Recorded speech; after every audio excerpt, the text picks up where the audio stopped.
오늘 하나님께서 우리들에게 주시는 말씀은 출애굽기 17장 8절에서 13절 말씀입니다.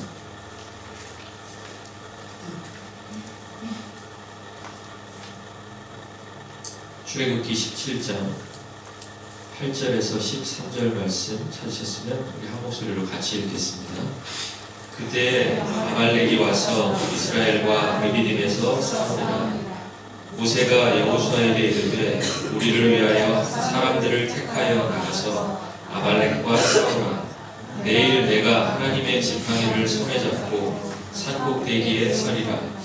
여호수아가 모세의 말대로 행하여 아말렉과 싸우고 모세와 아론과 훌은 산꼭대기에 올라가서 모세가 손을 들면 이스라엘이 이기고 손을 내리면 아말렉이 이기더니 모세의 팔이 피곤하매 그들이 돌을 가져다가 모세 아래에 놓아 그가 그 위에 앉게 하고 아론과 훌이 한 사람은 이쪽에서 한 사람은 저쪽에서 모세의 손을 붙들어 올렸더니 그 손이 해가 지도록 내려오지 아니한지라.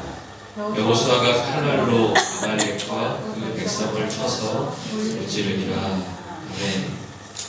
이제 김희신 목사님 나오셔서 말씀 전해주시겠습니다.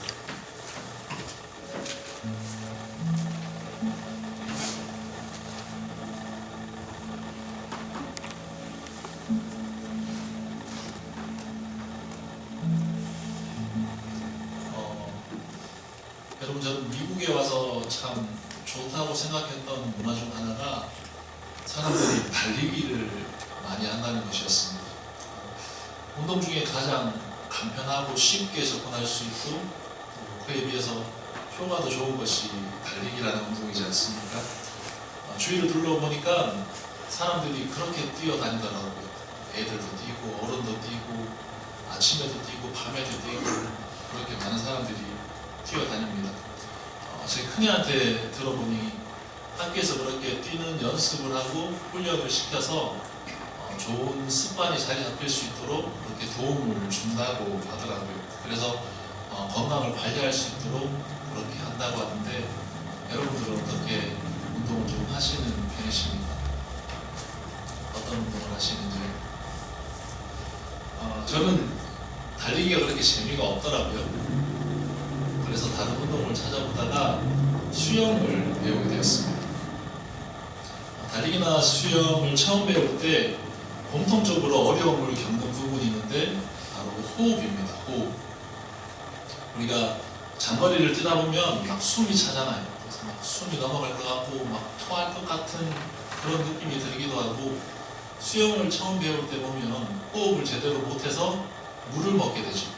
코로 막 물이 들어가면 캑캑거리고 그런 일들이 굉장히 많습니다.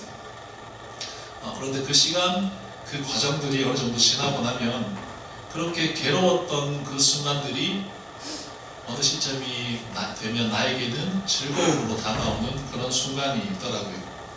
우리가 몸에 근육이 생기고 폐활량이 좋아지고 그리고 운동 능력이 발달이 되면서 전에는 굉장히 버거웠던 그 상황들을 이제는 여유롭게 대할 수 있는 그런 상태가 되는 거죠.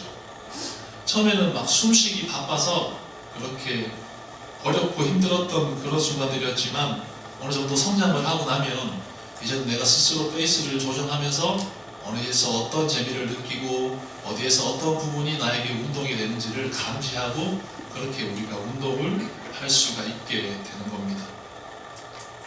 그런데 그런 변화와 성장이 하루아침에 일어나는 것은 아닌 것 같아요. 어느 정도의 시간과 훈련이 필요하다는 거죠. 처음에는 힘들고 어렵게 느껴지고 불가능한 것처럼만 보여줬던 그런 상황들도 꾸준히 노력하고 반복하다 보면 나도 모르는 사이에 내가 그 자리에 가 있게 되고 내가 그만큼 성장을 하게 되더라는 거예요. 제가 수영을 배우면서 레벨 2에서 연습을 하고 있는데 레벨 2는 2단계예요. 레벨 1이 1단계고요. 저기 앞에 가면 마스터 반이 있거든요. 그 마스터 반에 있는 사람들이 그렇게 멋있게 보이더라고요. 저는 막 100m, 200m 가는 것도 숨이 차서 겨우 헉헉거리면서 갈까 말까 하는데 그 사람들은 한 번에 500m, 1000m를 막 왕복하고 그러는 게 그렇게 대단하고 멋있게 보였습니다. 그런데 얼마의 시간이 지나고 나니까 저도 어느새 그 대열에 합류해 있더라고요. 가르쳐 주는 것을 연습하고 노력하고 훈련하고 했더니 어느 정도 시간이 지나고 나서는 저도 거기에서 그들과 똑같이 그렇게 운동을 하고 있는 겁니다. 훈련과 그 노력의 과정을 거치면서 제 안에 변화가 일어나게 된 거죠. 그런데 이런 공식은 운동뿐 아니라 우리의 신앙생활에서도 비슷하게 적용이 되는 것 같습니다. 우리가 처음부터 온전히 하나님을 신뢰하고 하나님의 말씀에 순종할 수 있는 사람이 과연 몇이나 되겠습니까? 우리가 믿음의 훈련을 통해서 점점 성장하고 그렇게 하나님의 백성다운 모습으로 바뀌어져 가는 거 아니겠습니까? No pain, no gain이라는 말이 있죠. 힘들 것 같다고 우리가 아무것도 하지 않고 도전하지 않는 사람에게는 어떤 일도 일어나지 않는다고 합니다. 그렇지만 일단 시작해서 꾸준히 하다 보면 그 결과는 달라지게 되더라는 거예요. 우리가 당장 말씀을 읽기 힘들고 큐티하기 힘들고 기도하기 힘들고 그리고 순종하기 힘들고 서로 사랑하기 힘들지만 그래도 시작을 해야 된다는 거예요. 지금 당장은 뭐가 되겠냐 싶겠지만 그 시간들이 쌓이고 쌓여서 어느 정도의 시간이 흐르고 나면 우리의 신앙과 삶이 정녕 하나님이 원하시는 그 모습으로 그렇게 바뀌어지게 된다는 거죠. 그래서 믿음의 훈련은 중요하고 지금 우리에게 주어진 그 믿음의 훈련을 잘 감당하는 것이 오늘 저와 여러분들이 헤쳐나가야 할 숙제가 아닌가라고 생각을 해봅니다.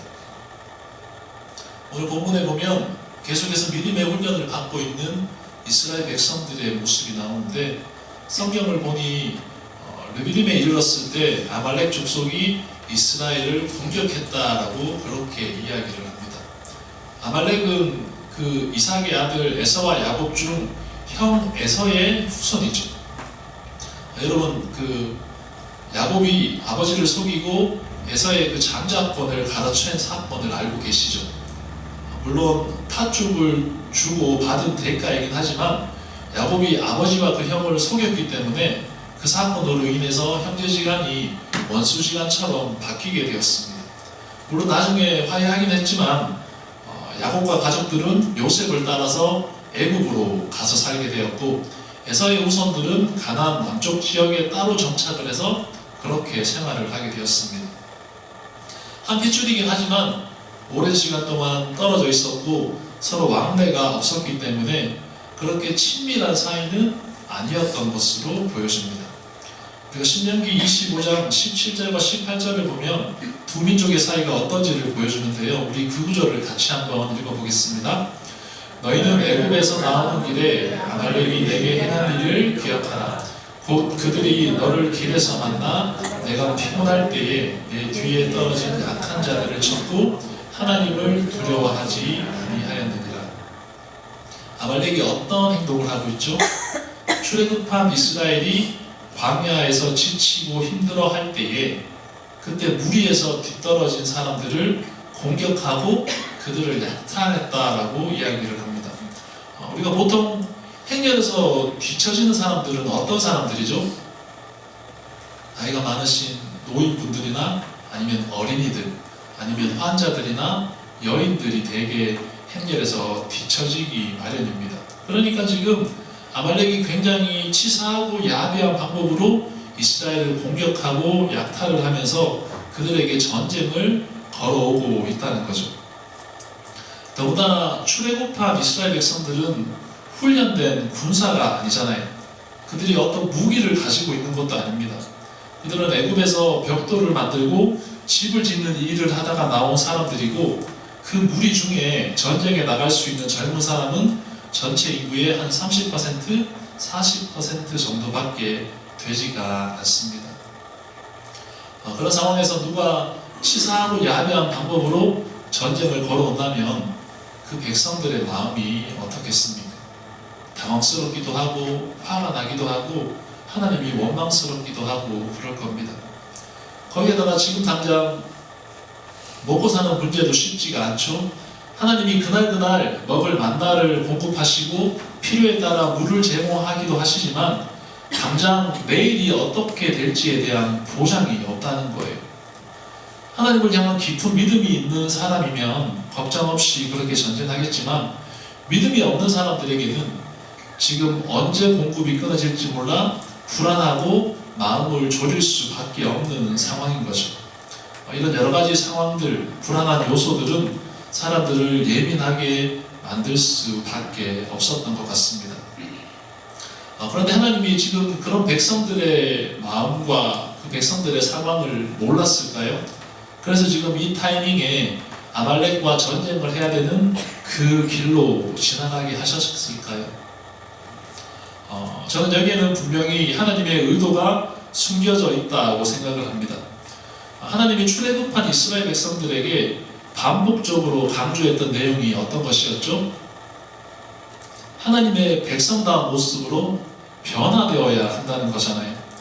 이전에 우상을 섬기고 내가 내 삶의 주인이 되어서 육신이 원하는 대로 살아가던 그 삶을 버리고 하나님의 백성다운 모습으로 하나님이 주시는 그 율례와 계명을 따라서 살아가야 하는 모습으로 그렇게 바뀌는 것이 지금 이스라엘 백성들에게 주어진 숙제이고 하나님께서 허락하시는 그 훈련의 목적이지 않습니까?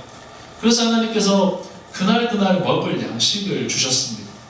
저장해 놓고 사용할 수 있는 것이 아니라 매일 하루를 시작하면서 그 하나님의 은혜를 기대하고 의지할 수 있도록 우리는 하나님이 허락하시는 그 은혜로 살아가는 존재임을 매일 하루를 시작하면서 그렇게 고백하고 자각할 수 있도록 그들 하루의 삶의 시작을 만나를 거두는 일로 그렇게 시작을 하게 하셨습니다.